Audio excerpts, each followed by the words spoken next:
right, ladies and gentlemen, welcome to another episode of Big Time Hoops, the podcast. And it's Mr. and Miss Basketball Week. We're going to find out on Friday. We got another one of the finalists with me here tonight. We got Camille Clement of Greely, one of the three finalists on the girls' side. Like, what are these last couple of days like? Because, I mean, I'm guessing this is something you kind of dream of as a kid, but to actually be here at the finish line is one of the last three. Like, how you feeling a couple of days before here? I'm nervous, but I also know, like, it's not going to define who I am as a player. Like, it's icing on the cake, and Jemima and Emily are both, like, two great players. So even just to be in the same category as them, it's awesome. Yeah, so Jemima's going to be your teammate down there at Northeastern, right? So Are there any potential long-term consequences if you win? Like, is she going to have bad feelings towards you as you guys go down there? If she wins, would you have bad feelings towards her when you guys get down there? Or are you guys going to be all right? We're going to be totally fine. We've been teammates for a while, and we have each other's back more than anything. Yeah, and it was a loaded semifinalist group. It's a loaded finalist group. And just to be in that group of girls has got to be quite the honor. But I mean, I'm guessing you want this. And I think, I did some light research, and I think you would be the first sister combination with your older sister to get Miss Basketball. There's been a brother-sister, but I think you'd be the first sister. So that'd be pretty cool too, right? I didn't know that, but yeah, that'd be really cool. I'm pretty sure I'd be the only sisters, but I have to go back and double check. But yeah, that'd be something else right there. Yeah. I had Cash on Monday. He said that the way they're doing it this year is you guys have to pre-record your acceptance speeches in case you win. Have you gotten the speech together yet? I mean, you're only a couple of days away. Like, have you submitted it? Yeah, I submitted it on Monday. How much time and effort did you put into it? I feel like I'm supposed to say more than I did. Not much. It was a one take. Did you even write it down? Or did you just No, I definitely wrote it down, and then I had my parents look at it, and I took a couple takes, but it didn't take too long, honestly. I think it helped, like, because I wrote a speech for my signing for Northeastern and stuff, so I knew it was going to be similar to whatever I wrote, and just a lot of thank yous, honestly. What was like the harder part, like writing it out or like figuring out where to record it, the backdrop, the wardrobe? Like what was the toughest piece to this? I think I would do like 30 takes just to get like everything right. Well, now I feel like I should have taken more. Well, you still got time. You still got time if you need to. You still got time to go back and redo it. Oh man. Well, let's just hope that if it comes down to you winning, that you pick the right background and wardrobe and all that Hopefully. stuff. So how this is going to work? You're going to find out when everyone else does, right? They're just kind of doing like a Zoom, like a Zoom conference. You just all watch, and then they're going to put up the winner that way. Yeah, I guess so. They emailed all of us, and they said, in case you win, make sure, or will you be available for 15 minutes after to like talk to the press via Zoom or something. I got the invite, and I'm debating if I should get in there. Like, I'm wondering if I should get in as part of the press here. I got the invite, so I might make an appearance. Not? I know, right? I feel like I got to step up and get like on the scene. That's like the next step up to be like on the Miss Basketball call. That could be big. Hey, I think it's a pretty good step. Yeah, I just go in there and hijack the session. Maybe I'll do that. Maybe I will do that. We'll see. That's on Friday night. We got time to figure it out. Yes, this is going to be the end of your high school career, but I wanted to talk about this past season here because I'm guessing it's not the season you envisioned. And Southern Maine got off to a late start, right? Like, you guys were the last ones to get going. You guys didn't get going until, what was it, February by the time you started playing? Yeah, because it was after Christmas. Yeah. And shortened season and no playoffs and yeah, just nothing that you probably ever expected. Was there anything cool that came out of it? Was there anything that it being different that was looking back on it like 10, 15 years from now, you'd be like, it was, we didn't get to play playoffs, but it was still pretty cool. Were there any cool points? Yeah, I think honestly, our team was probably the closest that we've ever been, especially because we were all just like, let's make the most of this. At least we have each other. And like, we didn't want to risk one of us getting COVID. So like, if we would hang out with people more often than not, it was within people on the team. And so like, I definitely think we bonded a lot more, which was nice. Like, I connected with people that even more than I normally would have. So that was cool. Did you guys play anyone on the schedule that you don't normally play? Yeah, we scrimmaged Chevrolet, so I guess we didn't really play them. I'm trying to think. Oh, Massabesic, we would not normally play them. I'm just trying to think of who we played. We I was normally gonna say, like, that might have been like one cool thing to take away is you got to play some teams you don't normally play, but it sounds like it was pretty much the same schedule as usual. It was pretty similar. There were a couple, but it wasn't too different. And it sucks too because you guys are really good, right? So you had Chelsea and Molly, like just a great senior group, and you guys probably could have made a run at the state championship. So that part's got to suck a little bit, right? It's hard, it's hard not knowing what would have happened. Like, especially because we were so close and we had great chemistry, I feel like it sucks in a way that, like, if I thought that we were like, there was no hope and we wouldn't have had a chance, then it would have been a lot easier. It would almost be like, oh, pressure's off. But I feel like it could have been a really rewarding ending. Yeah. And then on top of it, like everyone else got pod playoffs and you guys didn't even get like a pod playoff. Like you didn't even get a chance to see how you stacked up against teams in your area. Yeah, that was frustrating for sure. Cause I was like, I mean, Northern Maine's looking pretty good to move to right now. You should have just transferred for your second semester of your senior year and went up north and just, played one of these pod championships, walked away with that. Not to put like such a damper on the season here. Like I'm saying all the things that sucked for you guys down there, but here's another one. I'm going to say one more bad thing about the season, then we'll talk about more positive things. You were part of some good teams as a freshman and sophomore, right? On some state championship teams. Like how much does that hurt to get to your senior year and you're with this group who had a lot of success early, part of a very successful program. And like you probably all growing up, you're like, oh man, like senior year. And then to finally get here and then to have the season you have, like I said, I hate to keep shitting on the season, but it's got to suck right there too. I mean, yeah, it sucked, but I'm just happy that we had anything, honestly. Yeah. It definitely wasn't what we expected. And like you kind of, like I was super fortunate to be able to play with Brooke and Anna and Julia and all those great players. But you do in the back of your head think about like, what about when it's like my turn to lead the team? Like, what'll that be like? Cause like, I don't know, I was just a goofy freshman. Like I didn't really know what to think or what to expect. And then sophomore year, I knew more, but still like, it's not really, I mean, it's just not like your team. Like it's your team in that you guys are all part of it and you're close and everything. But like, you do want to think about, oh, what if senior year I'm the one who gets to like swing the net or whatever it is. Yep. That's the last. A lot of people don't get to win one, and I got to win two, so I can't complain. Yeah. And you did get some games then and balled out all season long. I mean, clearly balled out if you're one of the finalists for Miss Basketball. Go ahead and give us your case. If you don't want to make your case for you, I'll make your case for you. But you go ahead. I think it all speaks to itself. But you just mentioned the longevity, freshman year through senior year, multiple state championships in the running as a junior, would have been in the running as a senior, big time numbers, going to Northeastern. Did I miss anything? That's pretty much it, right? I think I nailed it. I think so. All right. There we go. That's the case.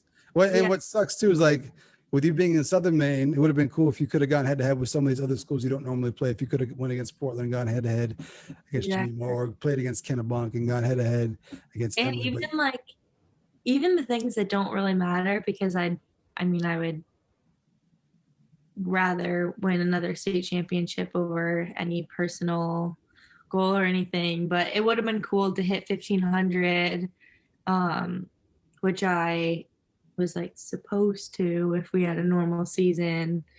I did hit 200 threes, which I was hoping to get to because my coach did like a little check-in part way and was like, you're at this number. And so I thought it would be like a cool number to get to, but yeah, it's a cool number. Any idea how many that comes out to per game? Because I mean, like I watched a ton of games this year, and I was seeing like probably like at least four or five threes a game. Oh, it wasn't that many. No, I don't know. I think it ended up being 202, but I don't know how many were this year. I don't know where I left off.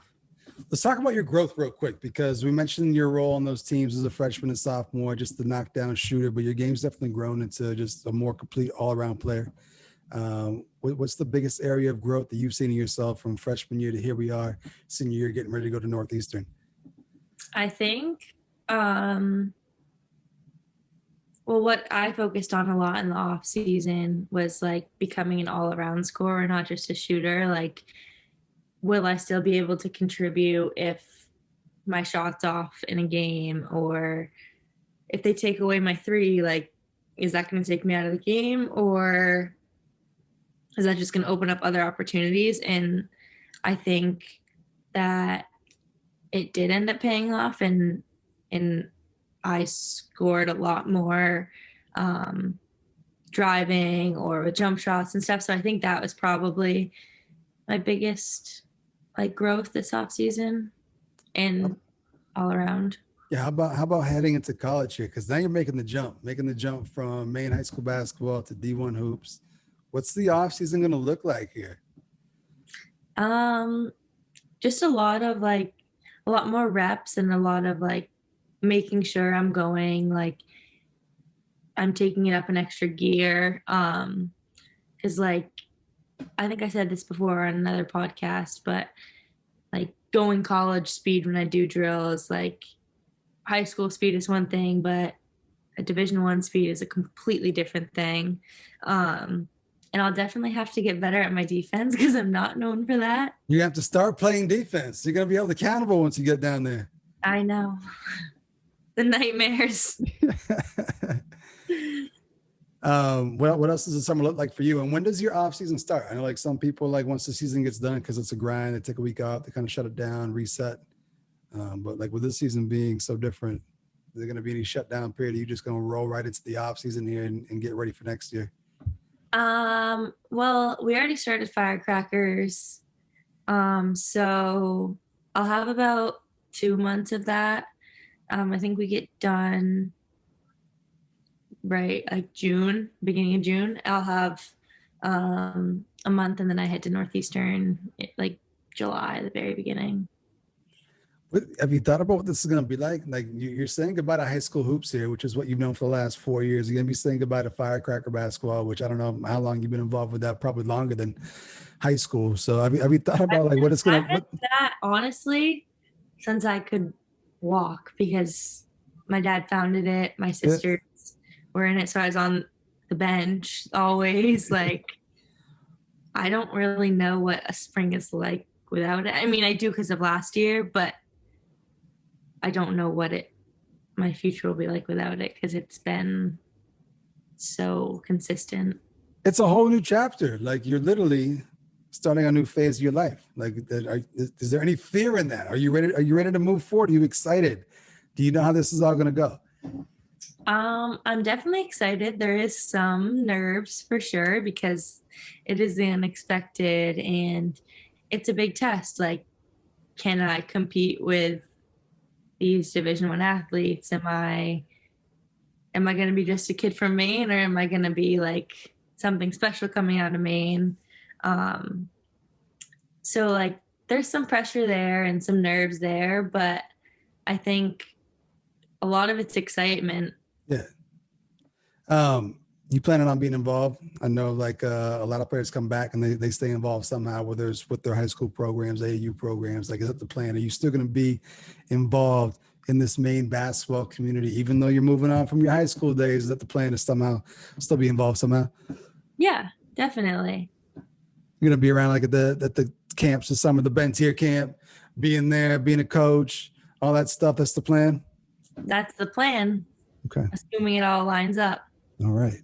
I got to ask you about something, because you mentioned getting down to Northeastern and you could shoot, but you got to work. You got to make sure that the parts of your game are there, so you get playing time and stuff like that. I want to talk about the shooting real quick. We had you in the 3-point shootout, which just aired this past weekend.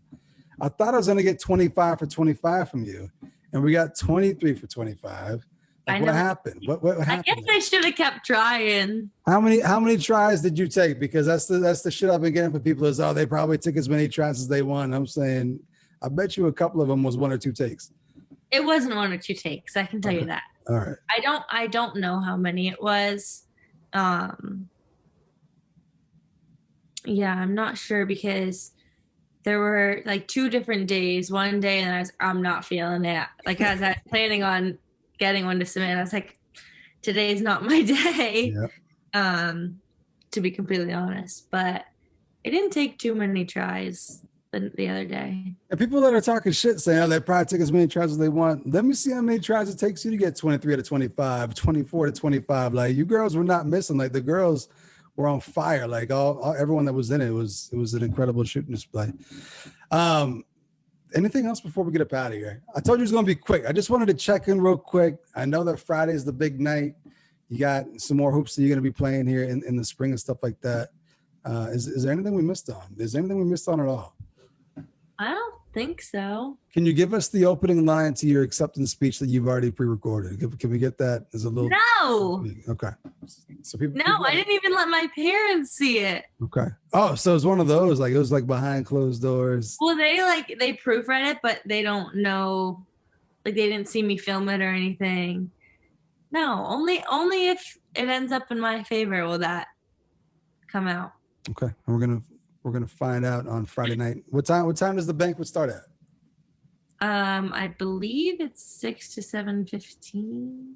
It's still so weird that it's going to be a virtual banquet, and that's something else you're missing out on, the McDonald's game. Like, no McDonald's game either. I know, it's weird. I think. Wait, hold on. Yeah, 6. We're good. 6 o'clock. All right. So if I can find the link, I don't know. Is that open to everybody? Can everyone just tune into that? Do you know? I'm not entirely sure. I think they're posting it like so most people can. Yeah. Okay. Well, I just want to let everyone know that within minutes of the announcement, it'll be posted on all the Big Time Hoops things. We're going to be dropping that stuff. Got the graphics ready to go. We're going to make the announcement as soon as we find out. But yeah, the McDonald's game you're missing out on too. Do you still get a t-shirt? Like, I feel like the t-shirt is one of the coolest things. Like, I always see like former McDonald's All-Stars and they have their t-shirts they still rock and stuff. Like, my brother still has this from 2007.